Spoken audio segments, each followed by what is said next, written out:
ពេលណាទៅធ្វើល្អដល់គ្នាដំណើរជីវិតរបស់មនុស្សយើងគ្រប់គ្នា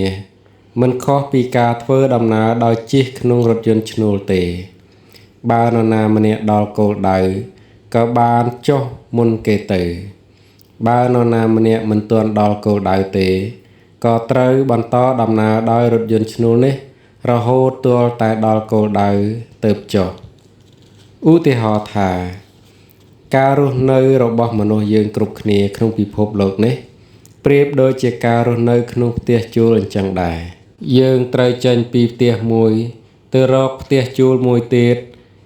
ដោយហេតុការងារឬដោយសារជីវភាពរស់នៅដូច្នេះត្រូវនិរទេសខ្លួនទៅកាន់ទីកន្លែងផ្សេងៗដើម្បីភាពងាយស្រួលនិងសុវត្ថិភាពក៏មានអ្នកជួលខ្លះក៏ត្រូវរើចេញទៅចំណែកអ្នកជួលខ្លះទៀតក៏ត្រូវជួលបន្តប៉ុន្តែថ្ងៃណាមួយដែលដល់កាលវេលាកំណត់យើងគ្រប់គ្នាក៏ត្រូវចាកចេញពីផ្ទះជួលនោះដែរបើមិនដូច្នោះទេម្ចាស់ផ្ទះគេនឹងដកយកផ្ទះជួលរបស់គេនោះពីយើងទៅវិញដោយហេតុណាមួយក៏ថាបានបើមិនដូច្នោះទេយើងនឹងចាកចេញដោយខ្លួនឯងដោយលែងបានឃើញអ្នកដែលនៅក្បែរយើងតទៅទៀតលែងបាននិយាយរកគ្នាលែងបានធ្វើសេចក្តីល្អចំពោះគ្នាទៅវិញទៅមកជីវិតរបស់មនុស្សយើងម្នាក់តែងមានដំណើរនិងប្រព្រឹត្តទៅនៅក្នុងសភាពខុសៗគ្នាអ្នកខ្លះទៅមុនអ្នកខ្លះទៅក្រោយអ្នកខ្លះទៅហើយក៏ត្រឡប់មកវិញប៉ុន្តែអ្នកខ្លះទៅហើយក៏មិនត្រឡប់មកវិញដែរដែលបែបនេះយើងក៏បែកគ្នារហូតទៅជីវិតរបស់យើងក៏ដូចគ្នាគឺត្រូវផ្លាស់ប្ដូរម្ដងទៅទីនេះម្ដងទៅទីនោះដោយមិនបាននាំយកផ្ទះជួលនោះទៅតាមយើងឡើយទីបំផុតនៃជីវិតរបស់យើងត្រូវចាកចេញទៅតែម្នាក់ឯងគ្មានសាច់ញាតិណាទៅជាមួយគ្មានមនុស្សជាទីស្រឡាញ់ណារបស់យើងម្នាក់ទៅជាមួយឡើយសូម្បីតែទ្រព្យសម្បត្តិដែលយើងប្រឹងរកទាំងកម្លាំងទាំងញើសឈាមក៏យើងមិនអាចយកទៅជាមួយបានដែរប៉ុន្តែអ្វីដែលទៅជាមួយយើងរួមដំណើរជាមួយយើងនោះគឺអនុស្សាវរីយ៍នៃអំពើល្អនិងអំពើអាក្រក់ដែលមនុស្សយើងបានធ្វើកាលដែលខ្លួននៅមានជីវិតដូច្នេះមុននឹងយើងចាកចេញពីគ្នាដោយគ្មានថ្ងៃវិលវិញបែបនេះតើអាចទេយើងប្រឹងប្រែងធ្វើអំពើល្អដល់គ្នានោះតើយើងអាចទេបើយើងប្រឹងប្រែងធ្វើអំពើល្អដើម្បីជាតិសាសន៍របស់យើងក្នុងឱកាសដែលបានកើតជាជាតិសាសន៍មួយដែលហៅថាខ្មែរតើយើងអាចទេបើយើងប្រឹងប្រែងធ្វើអំពើល្អដល់រាស្ត្រប្រជាដែលកំពុងរងទុក្ខវេទនាហើយត្រូវពឹងពាក់យើងឲ្យជួយពួកគាត់ក្នុងឱកាសដែលយើងមានបុណ្យស័ក្តិធំមានតួនាទីធំមានមុខតំណែងធំនៅក្នុងជួររដ្ឋាភិបាលហើយយើងមានសិទ្ធិគ្រប់គ្រាន់ក្នុងការធ្វើការបម្រើដល់ពួកគាត់បើយើងធ្វើបានវាគឺជាមហាកិត្តិយសយ៉ាងក្រៃលែងនិងជាគំរូដ៏ល្អសម្រាប់មនុស្សជំនាន់ក្រោយក្នុងការប្រតិបត្តិតាមមាគ៌ារបស់យើងដែលជាអ្នកជំនាន់មុនយើងមានឱកាសធំបូកផ្សំនឹងសិទ្ធិក្នុងការសម្រេចរបស់យើងក៏មានច្រើនទៀតនោះវារឹតតែងាយស្រួលនិងរីករាយក្នុងការបម្រើការងារជូនជាតិមាតុភូមិរបស់យើងឲ្យកាន់តែល្អប្រសើរសូមឈប់មានអំនួតនិងភាពមានបានរបស់យើងទៅសូមឈប់មានអំនួតនិងបុណ្យស័ក្តិនិងតួនាទីខ្ពង់ខ្ពស់របស់យើងទៅសូមឈប់មានអំនួតនឹងការចេះដឹងរបស់យើងទៅគឺត្រូវរួមចំណែកជួយជាតិជួយរាស្ត្រប្រជារបស់យើងតាមផ្នែកនិងតួនាទីរបស់យើងរៀងៗខ្លួនព្រោះបន្តិចទៀតយើងអាចនឹងអស់ឱកាសនឹងជួយពេលនោះហើយយើងមានតែសេចក្តីសោកសៅតែវាហួសពេលទៅហើយ ចូលដឹងថាខណៈដែលយើងជាមនុស្សថ្លៃថ្នូរល្អប្រសើរនិងខ្ពង់ខ្ពស់ស័ក្តិសមហើយយើងជាមនុស្សដែលមានសមត្ថភាពក្នុងការគិតឃើញថារឿងនោះថ្លៃថ្នូរសមគួរដល់ការធ្វើហើយយើងពិតជាអាចធ្វើបាននៅរឿងថ្លៃថ្នូរនោះយើងនឹងកាន់តែថ្លៃថ្នូរឡើងថែមទៀតសរុបមកបើយើងមានឱកាសក្នុងផ្នែកណាមួយក៏ដោយជារាជក៏ដោយជាមន្ត្រីក៏ដោយជាអ្នកតូចក៏ដោយជាអ្នកធំក៏ដោយសំខាន់ឲ្យតែយើងមានឱកាសអាចជួយជាតិសាសន៍យើងបានយើងត្រូវជួយតាមលទ្ធភាពរបស់យើងមនុស្សយើងកើតមកហើយរស់នៅលើโลกយើងនេះគឺមានពេលវេលាតិចតួចណាស់យើងជួបមុខគ្នាបានតែមួយរយៈប៉ុណ្ណោះបន្តិចក៏បែកគ្នាលាពីโลกនេះទៅរៀងខ្លួនដោយមិនដឹងថានរណាស្លាប់រួចទៅកើតជាអ្វីថ្មីនៅទីណានោះទេយើងតែងតែឃើញថាអ្នកដែលយើងស្គាល់អ្នកដែលនៅជុំវិញយើងអ្នកដែលនៅជិតខាងយើងអ្នកដែលនៅក្បែរយើងមនុស្សដែលជាទីស្រឡាញ់របស់យើងឬសមាជិកក្នុងគ្រួសាររបស់យើងឪពុកយើងម្ដាយយើងកូនប្រពន្ធឬប្តីរបស់យើងចេះតែបាត់ទៅនិងលាចាកពីโลกនេះទៅម្នាក់ម្ដងមិនយូរប៉ុន្មានក៏ដល់វេនរូបយើងត្រូវលាចាកโลกនេះទៅដែរឱកាសដែលយើងត្រូវធ្វើល្អជាមួយនឹងគ្នាគឺមានតិចតួចបំផុតមានអ្នកខ្លះមានឱកាសបានកើតមកហើយតែគ្មានឱកាសធ្វើបុណ្យកើតមកបានតែបន្តិចក៏ស្លាប់ទៅវិញគួរឲ្យសង្វេគអ្នកខ្លះមានឱកាសកើតមកជាមនុស្សហើយបានធ្វើបុណ្យនិងធ្វើសេចក្តីល្អបានតែបន្តិចក៏ស្លាប់ទៅវិញគួរឲ្យសង្វេគអ្នកខ្លះមានឱកាសកើតមកជាមនុស្សហើយបានធ្វើបុណ្យនិងសេចក្តីល្អច្រើនក៏ស្លាប់ទៅវិញអ្នកខ្លះមានឱកាសមកជាមនុស្សហើយមានជីវិតរស់នៅយូរអង្វែងតែក្នុងការរស់នៅរបស់គេពោរពេញទៅដោយអំពើអាក្រក់ក៏ត្រូវស្លាប់ទៅវិញទាំងដែលខ្លួនឯងត្រូវជាប់ឈ្មោះថាជាមនុស្សអាក្រក់មនុស្សខូខើព្រៃផ្សៃគួរឲ្យសង្វេគបើអ្នកមានឱកាសធ្វើល្អហើយសូមអ្នកធ្វើវាឲ្យអស់ពីលទ្ធភាពអស់ពីចិត្តពីថ្លើមធ្វើល្អដោយយកចិត្តទុកដាក់និងធ្វើដោយសេចក្តីស្រឡាញ់ពេញចិត្តបំផុតបើអ្នកមានឱកាសបំពេញសេចក្តីល្អតាមលទ្ធភាពអ្នកត្រូវតែចូលរួមចំណែកសាងនិងបំពេញសេចក្តីល្អតាមលទ្ធភាពនោះបើអ្នកមានឱកាសបានធ្វើជាតន្ត្រីករមិនថាសម័យឬបុរាណទេអ្នកត្រូវតែច្នៃធ្វើយ៉ាងណាឲ្យមានលក្ខណៈជាខ្មែរមានអត្តសញ្ញាណជាខ្មែរបែបពហុរសមានន័យថាបើទោះជាសម្លកកូរក្តីសម្លម្ជូរក្តីសម្លប្រហើរក្តីទឹកគ្រឿងក្តីក៏ជាសម្លរបស់ខ្មែរដែរដែលបរទេសគេសម្គាល់ថាវាជាសម្លរបស់ខ្មែរជារសជាតិរបស់ខ្មែរឬបែបខ្មែរយ៉ាងណាមិញបទភ្លេងក៏ត្រូវមានលក្ខណៈអត្តសញ្ញាណនិងរសជាតិបែបខ្មែរដែរដែលនោះគឺជាឱកាសនិងជាសេចក្តីល្អរបស់អ្នកជាតន្ត្រីករ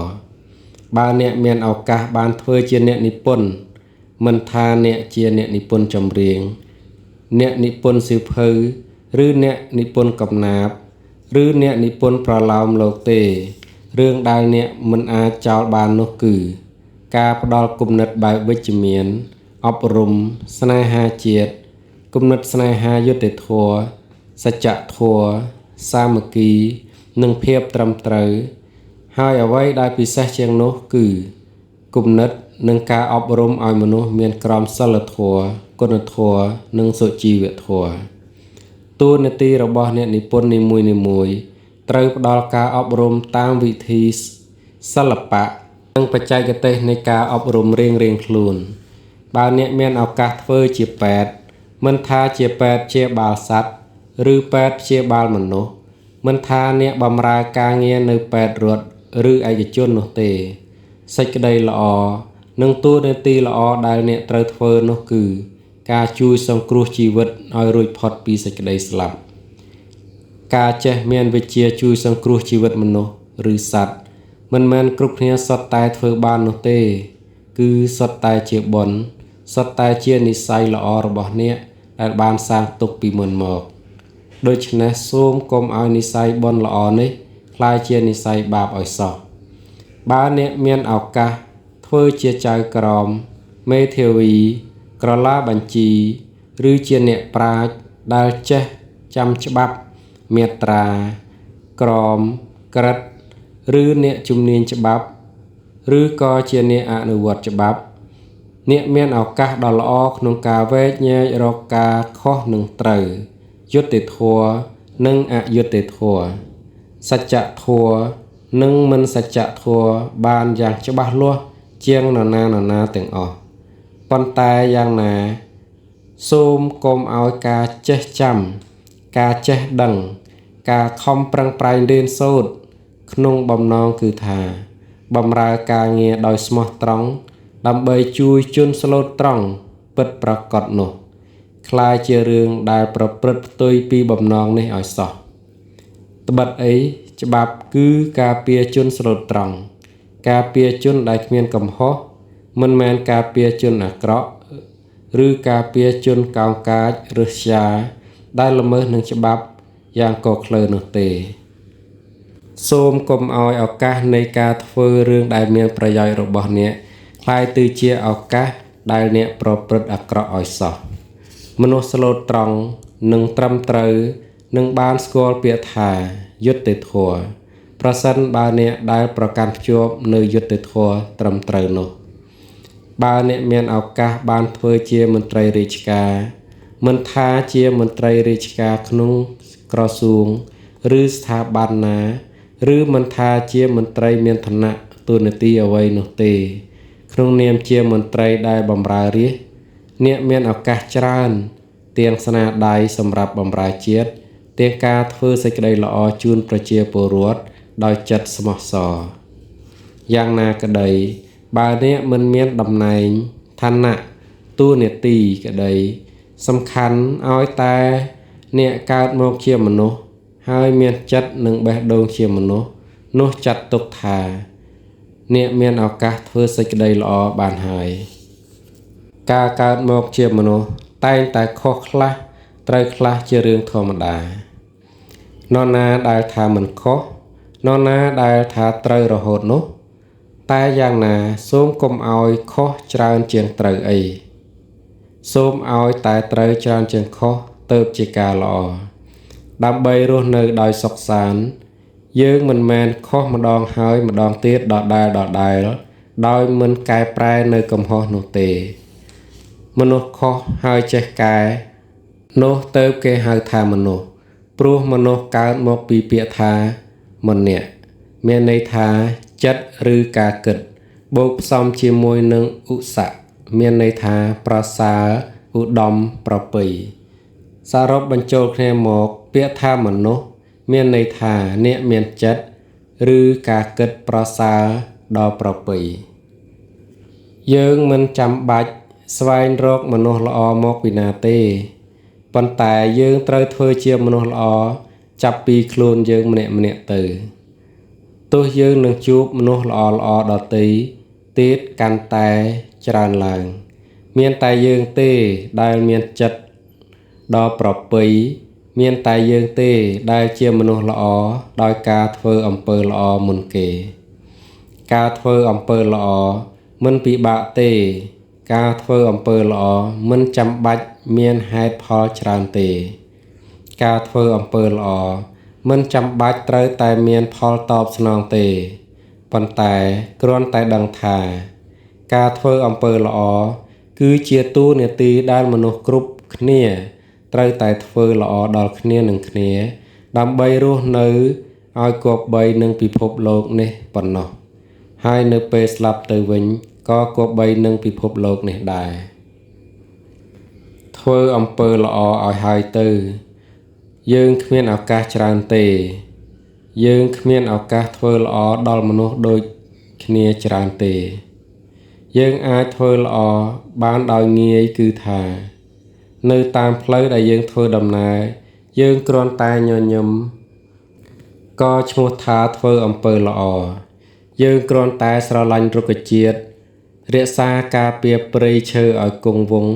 ហើយនាំគ្នាដាំដុះបន្ថែមក៏ឈ្មោះថាធ្វើអំពើល្អយ៉ាងក្រៃលែងយើងគ្រាន់តែបើកបរដោយគោរពច្បាប់ចរាចរណ៍និងបើកបរដោយយោគយល់ដល់អ្នកធ្វើដំណើរដូចគ្នា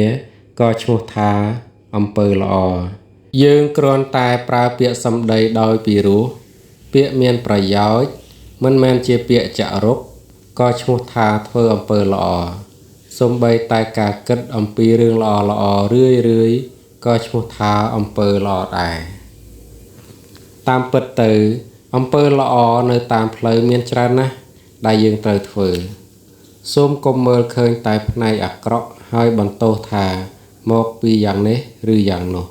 ព្រោះអំពើអាក្រក់រងចាំឲ្យតែយើងជាអ្នកកែតម្រូវគឺកែតម្រូវខ្លួនយើងនេះឯងកុំទៅធ្វើរឿងអាក្រក់នៅពេលដែលយើងដឹងថាវាអាក្រក់ហើយនោះព្រោះវានឹងធ្វើឲ្យយើងរឹតតែអាក្រក់ថែមទៀតមនុស្សអន់ថយថោកទាបដឹងថារឿងអាក្រក់ថោកទាបហើយគឺនៅតែធ្វើមនុស្សដឹងហើយថាការផឹកស៊ីមិនមែនជាប្រយោជន៍ដល់ខ្លួនតើខំបន្តការផឹកស៊ីរហូតដល់ពេលណាមនុស្សដឹងហើយថាការលេងល្បែងស៊ីសងមិនរីកចម្រើនដល់ខ្លួនតើខំទៅលេងដល់ពេលណាការបើកបរល្មើសច្បាប់ចរាចរណ៍ធ្វើឲ្យគ្រោះថ្នាក់ដល់ខ្លួនឯងនិងអ្នកដទៃតើខំប្រឹងល្មើសច្បាប់រហូតដល់ពេលណាការខ្ជិលច្រអូសជាប្រធាននៃសេចក្តីវិនាសហើយតើនៅតែខ្ជិលច្រអូសទៀតសរុបទៅបើដឹងថាការធ្វើអាក្រក់នាំឲ្យមានទុក្ខទោសដល់ខ្លួនឯងតើខំប្រឹងធ្វើដល់ពេលណាសម្រាប់មនុស្សថ្លៃថ្នូរវិញដឹងថារឿងថ្លៃថ្នូរហើយគេរឹតតែធ្វើរឿងនឹងថែមទៀតដើម្បីឲ្យខ្លួនគេកាន់តែថ្លៃថ្នូរមនុស្សថ្លៃថ្នូរតែងមានសតិសម្បញ្ញៈរលឹកដឹងជានិច្ចក្នុងការធ្វើសេចក្តីល្អនិងធ្វើរឿងល្អការនឹករលឹកនៅសេចក្តីល្អហើយធ្វើសេចក្តីល្អនោះជារឿយៗដើម្បីជាប្រយោជន៍ដល់អ្នកដទៃផងហើយអ្នកបានរួមចំណែកប្រយោជន៍ពីការធ្វើសេចក្តីល្អរបស់អ្នកផងវាមានតែសេចក្តីល្អដែលអ្នកធ្វើនេះហើយដែលនាំអ្នកឲ្យថ្លៃថ្នូរខ្ពង់ខ្ពស់រីកចម្រើននិងនាំអ្នកដទៃឲ្យមានសេចក្តីសុខហើយអ្នកក៏មានសេចក្តីសុខដែរសេចក្តីសុខកើតមានដោយការធ្វើអំពើល្អជាសេចក្តីដែលកើតចេញពីខ្លួនអ្នកតែបើគ្មានសេចក្តីល្អដែលកើតចេញពីអ្នកទេនោះក៏គ្មានសេចក្តីសុខដែរការគិតល្អនិយាយល្អធ្វើល្អរមែងធ្វើឲ្យមនុស្សយើងគ្រប់គ្នាមានសេចក្តីសុខកាលណាមនុស្សមានសេចក្តីសុខភាពរីកចម្រើនភាពរីករាយសន្តិភាពនឹងកើតមានដល់ខ្លួនអ្នកនិងអ្នកដទៃក្នុងពេលនោះដែរ